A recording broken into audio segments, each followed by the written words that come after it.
Hey guys, it's Ghosdee. Welcome back to my channel. This week I'm going to be sharing my favorite black femmes in horror.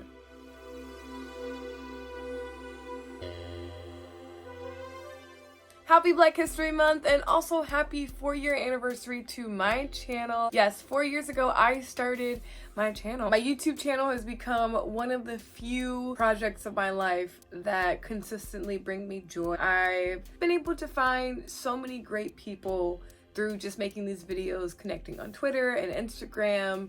And yeah, I just have so much gratitude. In honor of Black History Month and celebrating 4 years of this channel, I decided to revisit the idea I originally had when I first started making YouTube videos. This year, I wanted to put a femme spin on it. Without further ado, here's my list of favorite black femmes in horror films.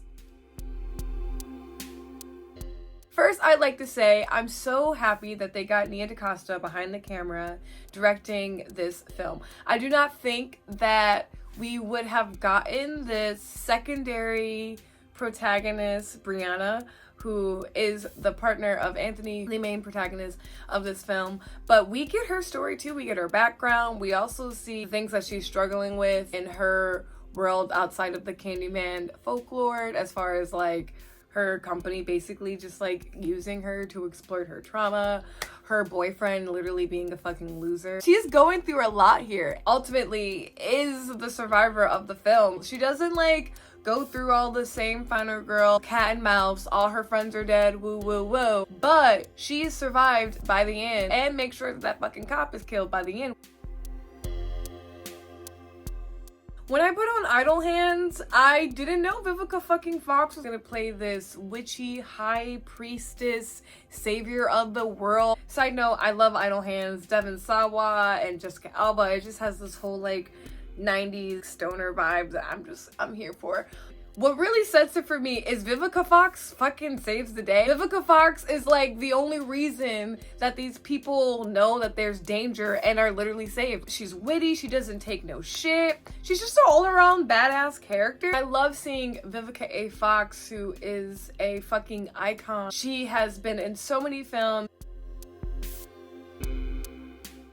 When I heard that Megan Good was gonna be in this movie, even though I was only 13 years old, I had some fucking opinions. But it works. It really works. Her selfishness allows her to get kind of far. She bypasses the trope of the black character dying first. Love to see that. And she damn near makes it to the end. That bitch was a fucking savage. She was just like survival of the fittest type shit. Because she makes it so far, she's kind of like a final girl by association. And final girls don't really exist in song anyway. But we'll give her that.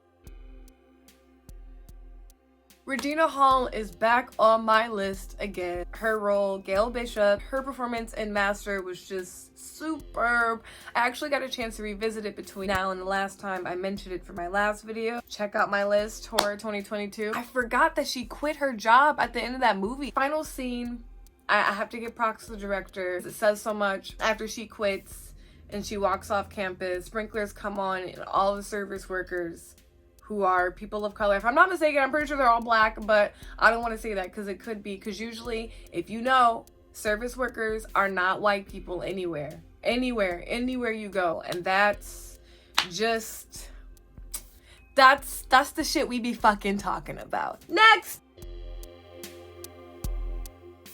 Before I get into the character, I want to say that there's a video of me covering this movie with my friends that could not be edited because it got destroyed, and I'm so sad because I really like want to cover this on my channel. I really love this movie, and I think that it's such an underrated horror film. So getting onto the character, Halle Berry plays Miranda Gray, who is this smart ass fucking psychiatrist. She really fucking cares about her patients. She becomes a victim and becomes a patient in the penitentiary that she actually works. But she's able to fucking overcome that. She's able to prove she wasn't what people were saying she was. And that there was an actual evil threat out there. Unfortunately, it was her husband. Her fucking husband and his partner. Plot twist of the damn century. Like, what the hell? My heart was so spoken to seeing this character on the screen. Melanie, and the actress who plays Melanie, is a huge reason why this film fucking works. I have huge appreciation for this youthful, rebellious spirit. She is an activist. She has a level of empathy and care that these adults just don't have. I think you just lose empathy as you get older, which makes sense because shit's hard out here. Shout out to Melanie escaping being an experiment because she realizes, well, not only is her life is a lie, but she realizes she doesn't deserve to be experimented on. She deserves a chance at life. And there's a way that in this film, they're called the Hungries. Zombies can coexist with the humans, and she's able to bring that perspective.